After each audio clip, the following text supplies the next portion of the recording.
करण्यासाठी आपण मला भरघोस मताने विजय करून आपल्या जिल्हा परिषदच्या परभणी जिल्हा परिषदच्या सभागृहामध्ये पाठवावं। त्यासाठी मी आपल्यासाठी जे निवडून दिल्यानंतर जे काही आपले राहिले सुले कामे शैक्षणिक असतील, आरोग्याचे असतील प्रश्न, काही शाळेचे प्रश्न असतील, रस्त्याचे प्रश्न असतील तर पुरेपूर सोडायचा प्रयत्न करेन।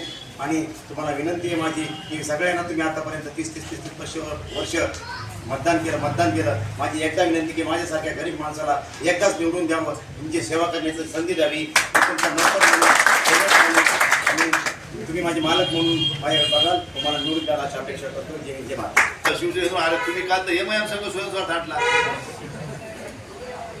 मग तुम्ही एमआयएम संघ युती केली ती कशासाठी केली? तुम्ही हिंदुत्व सोडले का? इकडे का पाहण्याच्या फटेंगे तो कटेंगे, एक है तो सेफ है, आणि ह्या क्या है? अचलपुर में और अक्कलकोट में एमआईएम से तुमने युति करे, वो के लिए करे? वो क्या है?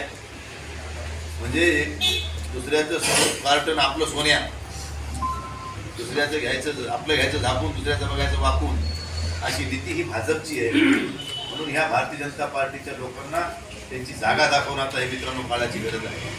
आमच्या शेतकऱ्याच्या शेतमालाला भाव नाही। 10-15 वादा जेव्हापासून PM मोदी झाले कधीतरी सोयाबीन 4, 4.5, 5च्या वरी गेले काही इमानदारी सांग। उद्धव ठाकरे मुख्यमंत्री असताना 8,000पर्यंत सोयाबीन गेलं, 13 ते 14 कापूस गेला। उद्धव ठाकरेच्या काळात आपल्याला कर्जमाफी मिळाली की नाही मिळाली? त्या देवेंद्र फडणवीसच्या काळात मिळाली? दुष्काळ मिळाला तुम्हाला कालचा? काल एवढी आर्थिक दुष्काळ मिळाला का? पण उद्धव ठाकरेच्या काळामध्ये कोरोनासारखी परिस्थिती असताना सुद्धा दुष्काळ मिळाला 2 हेक्टरचा।